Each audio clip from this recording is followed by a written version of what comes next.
เอามาไม่เสือเอาวัด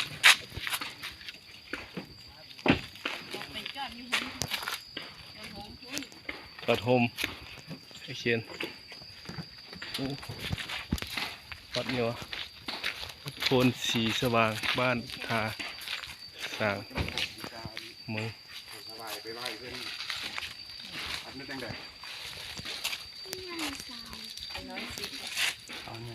แข็งๆทุกคนลูกเลยมาลงไม้ไปไหว้พระ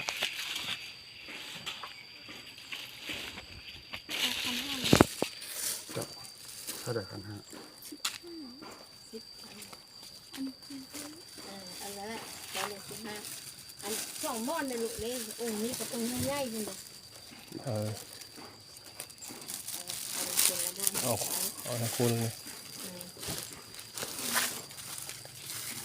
พอผ่อนยังก็ได้เด้อติดเด้อ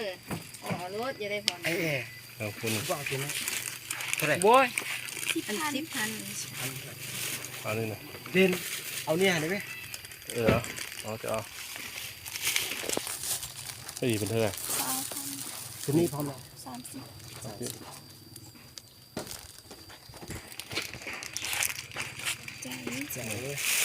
ไปก็โอ้ส่งกับเพื่อนมาเนี่ยเด่นวัดว่าเด่นฮะเอาวิดีโอได้วิดีโอเลยเราจะมาวัด4วัดทางเพื่อน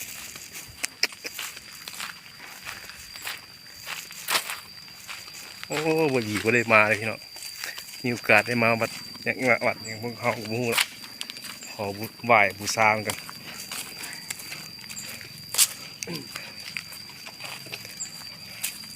ขอพรบรรยากาศราบรื่นเนี่ยเขายังแบบมีหัวอยู่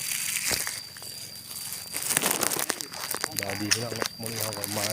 เรามาฉินเราในบรรยากาศโมดีก็ได้มาเห็นนะวัดว่าอารามกันมาไหว้บูชาสิ่งศักดิ์สิทธิ์พระใหญ่เอาไปไหว้ก่อนเอากึศบริสุทธิ์เลยสบายดีอันนี้คือพระเจ้าเนาะองค์ใหญ่องค์ธรรมดาแต่พระองค์ใหญ่อยู่ทางหลังเขาเนาะเป็นจังไดก็ติดตามบางรายการของพวกเขาเนาะพัดชมพัดเที่ยวบรรยากาศสดๆเนาะเดี๋ยวรอบวัดเนาะเอาไปเอาขึ้นไปไหว้ก่อนเกลือไปนี่ก่อนโอ้การประคำ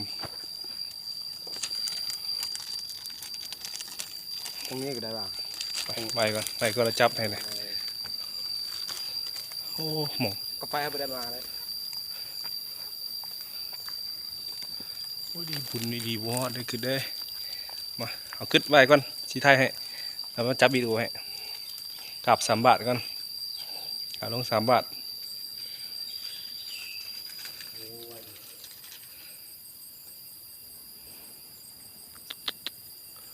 อีหลีพระเจ้าเนี่ยอีหลี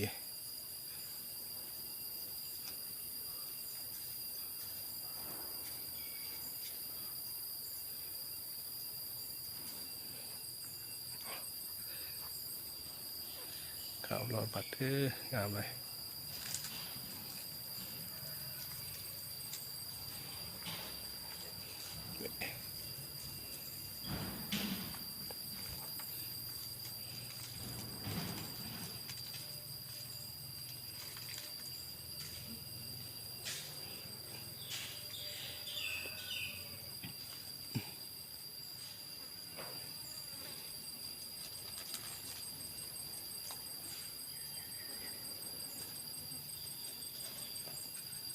ไหม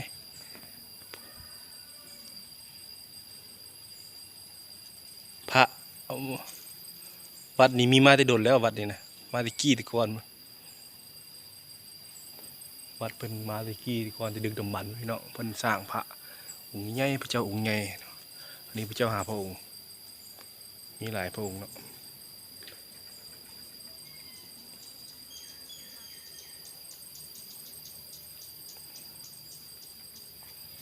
มาจับอีดูจับกล้องให้หน่อย มอดในมอดเทียนน่ะ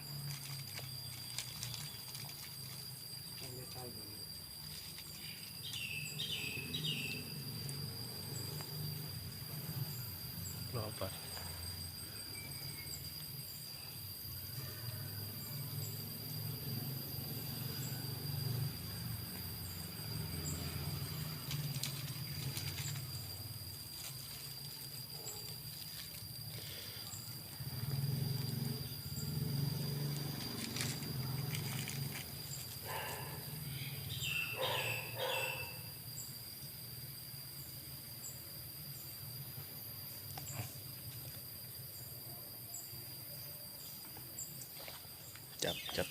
จับไม่ใช่ไม่ต้องบีบตัวลุมจับไว้จับสละทายเห็นไหมนะ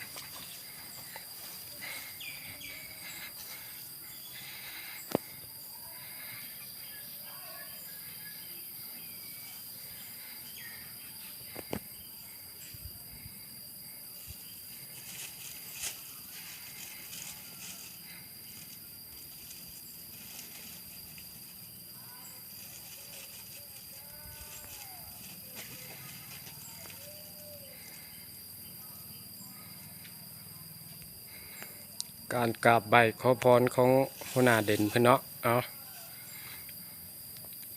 อธิษฐานให้โชคลาภการทำมาหากิน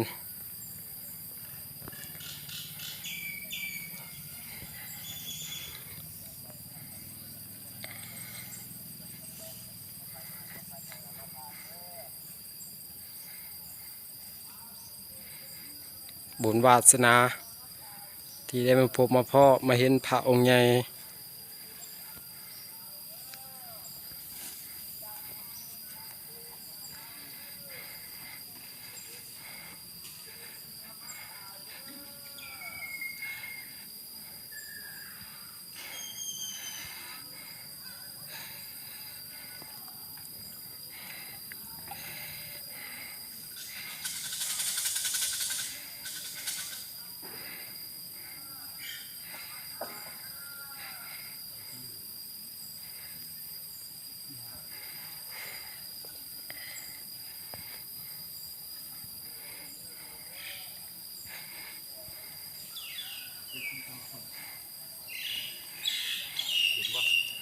เห็นโอเค พ่อหมอดเลย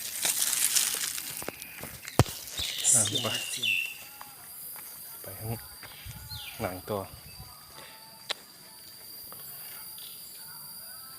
ไม่กัด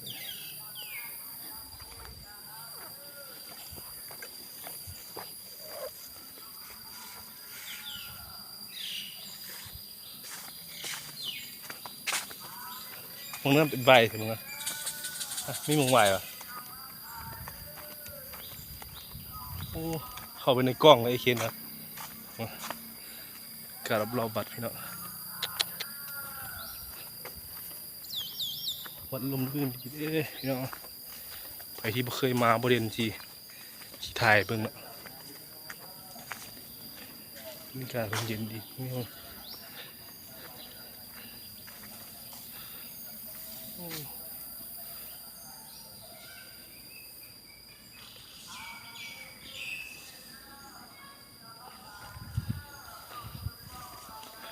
มีโอกาสมาเป็นบุญ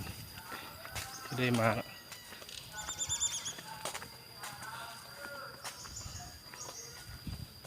ไป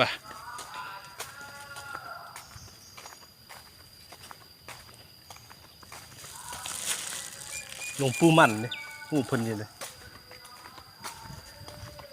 วัดนี้มีเตกี้มาเลยแต่สมัยใดมาเลยขึ้นเด้ขึ้น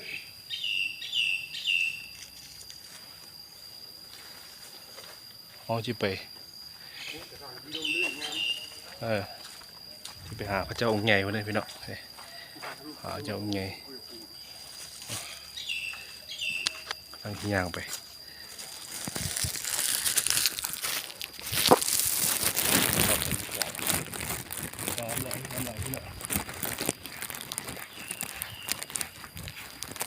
คุยมา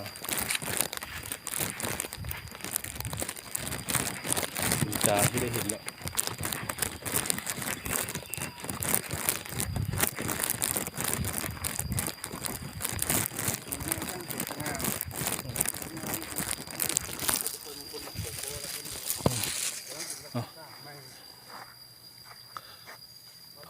พระที่สร้างคนสร้างใหม่องค์ใหญ่ครับพี่น้ององค์ใหญ่ชุดในประเทศลาวแหละเบิ่งนี่เขาหน่อยตามขาเบิ่งอ่ะเขามือกราบไหว้เพื่อนโอ้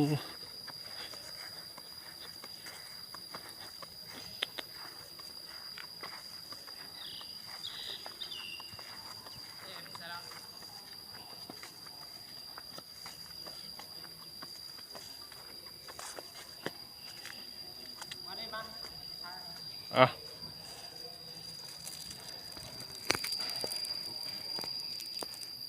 ไทยเห็นทั้งข้างเลยแม่ไทยเห็นทั้งหน้าทั้งข้างครับไทยภาพซ่า ผู้กระจายสัก วันนี้วันนี้มือก็คือไทยหุ้นกันไทยผมว่าไม่ต้องบีบนะ บอ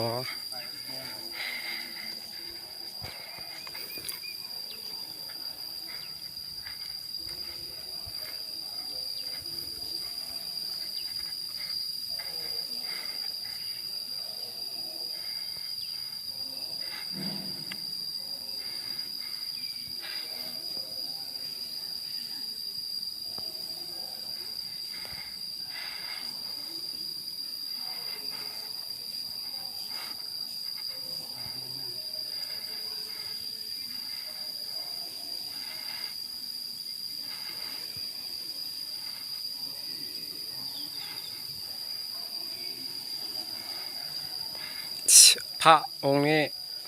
ใหญ่กว่าองค์เมื่อกี้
พระองค์ใหญ่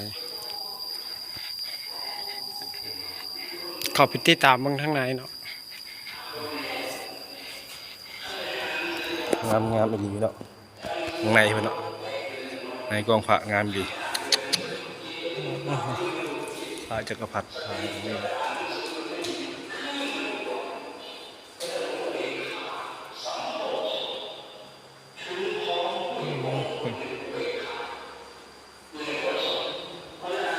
ก่อนครับติด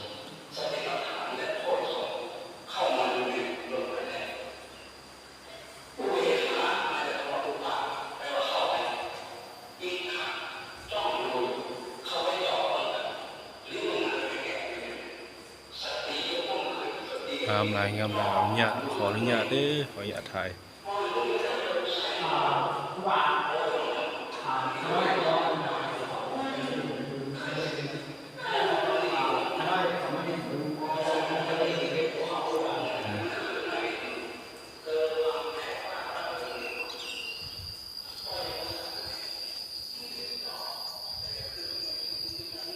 ช่วงโค้งมโหฬารเลยพี่เนาะ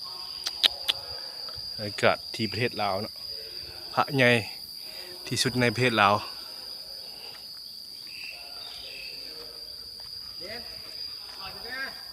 อ่ะลองขึ้นนี้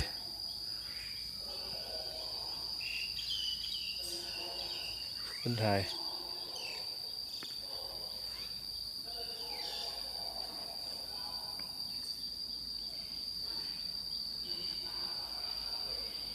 ข้างหลังพระที่พวกเขาก็มาเจดีย์มีเจดีย์รอบๆวัด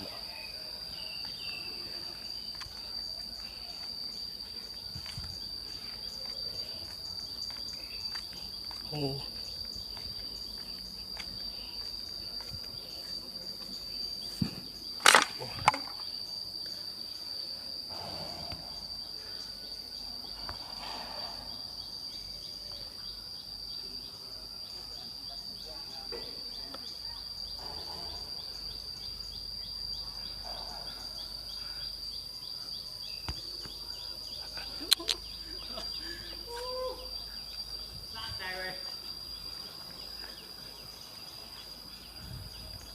งามเลยงามเลย สะใจเลยเจ้าอีกอย่างที่หนึ่ง